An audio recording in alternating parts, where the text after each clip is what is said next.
There was this moment where I was standing at Comic-Con Africa with a controller in my hand and I realized that I'm playing the Nintendo Switch 2.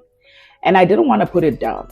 The crowd was buzzing behind me, people were peeking over my shoulder, and for a split second, I felt like I've got the hottest gadget in the place. And that's when it hit me.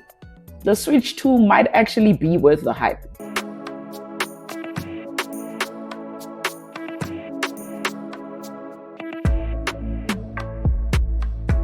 Hey guys, welcome back. My name is Alexis and this is I'll Explain It, and what I do is I just break down the latest in tech, gaming and gadgets. And if you're new here, I do hands-on reviews, explainers and everything tech, and in this video I'll be getting into a hands-on review of the new Nintendo Switch 2 that I got to try out at Comic-Con Africa. So let's get into it. Comic-Con Africa was so much fun this year. You had cosplayers, massive tech booths, lines of people waiting to try out games, but the longest line was at Nintendo. Everybody wanted to get their hands on the new Switch 2, myself included, obviously. I had been waiting for this moment since rumors first leaked, and I saw the hands-on reviews from my favorite reviewers and I knew it was finally real. So I finally got the chance to touch, feel and experience the Switch 2 for myself. I was like a kid at Spur, just happy for no reason. When they handed me the console, the first thing I noticed was the screen. It's bigger, it's brighter, it's sharper.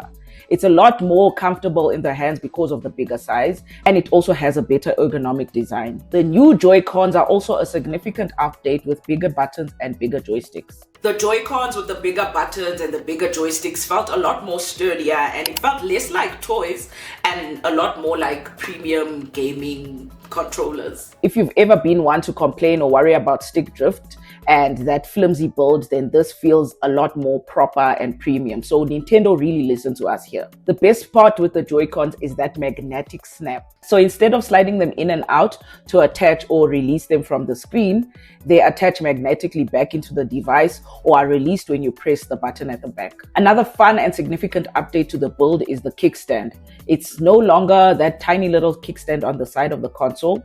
Now it's fully covering the whole back of the device, giving it a much better balance when it's on kickstand mode. The additional USB-C port at the top is also pretty cool in case you want to add some accessories or charge the device while still playing. But I advise that you don't do that though. Guys, let the device rest before it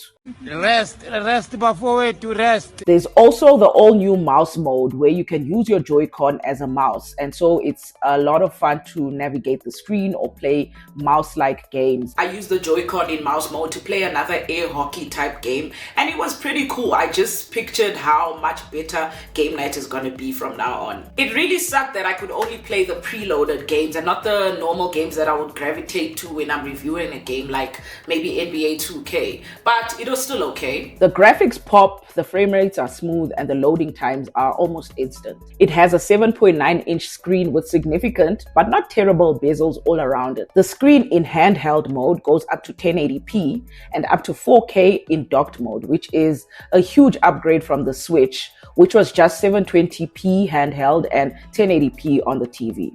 It also goes up to 120 Hz refresh rate. So what I really liked about these spec updates is that Nintendo still maintained the playfulness of Nintendo and that childhood nostalgia that we always get. But with the updates, it makes it so that Nintendo can also keep up with the latest games. So with me, I'm a casual to moderate gamer. I just don't have enough time to play as much as I want to. But when I do play games, I play.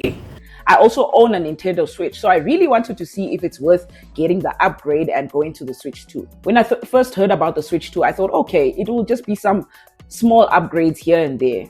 But in that moment, playing it for the first time at Comic-Con, I realized that it is more than just a minor refresh. Nintendo really tried to upgrade it and make the experience better for people who play the console handheld or on TV, which is good because then, regardless of your preference, there is no losing. Before I forget, the Pro controller. So you know with the Nintendo Switch, it's got the grip where you attach the Joy-Cons to it and then it makes it like one single controller, but it's kind of this awkward square shape that's really not that comfortable to hold unless you get used to it over time. Now you can get the Pro controller that's designed like a regular gaming controller. I tried it out and it's pretty awesome. Definitely worth adding to your Nintendo Switch 2 accessory list. So I only had hands-on time with it for a few minutes, so I don't have much insight into the battery life, but I've heard that it's anything between 3 to 5 hours, which really isn't great, and that must be the biggest drawback. And also, there really aren't many Switch 2 exclusive games, so we are yet to experience the full capabilities of the Nintendo Switch 2. But I did get to play a few exclusives. I really enjoyed Donkey Kong Bonanza and Mario Kart World. Tier 1. I've always said that the Switch is the best value for money console because of its versatility. You can use it in TV mode where the console is docked and the gameplay is on the TV. You can use it in tabletop mode where you're using the console's kickstand on a flat surface and then you use the detached Joy-Cons to control the game. And then finally, you can obviously use it in handheld mode. The Switch 2 still maintains that versatility. And I don't know, maybe you could even use the new mouse feature as a new mode. But before I wrap up, let's talk about the most important thing, the cost. The Switch 2 starts at 12,499 Rand, or on contract with Vodacom, you can get it for 550 Rand for about 36 months. It's not bad considering the price range for handhelds these days goes from 10,000 Rand to about 25,000 Rand, depending on which one you get. So given this price range, you're getting a 3-in-1 console within that price range, and it's even on the lower end of that range. But here's the thing, it's not just about better graphics or sturdier controllers. For a lot of us, the Switch has been about shared experiences. Playing games like Mario Kart with friends, Legends of Zelda, or even setting up Nintendo Switch Sports to play during a game night. That's what it's always been about. The Switch 2 feels like Nintendo is doubling down on those experiences and making them smoother, prettier, and more fun. That's why I think this console is going to be huge. It's not perfect, but from what I saw, it's definitely the next step we've all been asking for, and it's a step in the right direction. It has so much potential. So I want to know from you guys, what do you think about the Nintendo Switch 2? Leave a comment below and don't forget to like this video.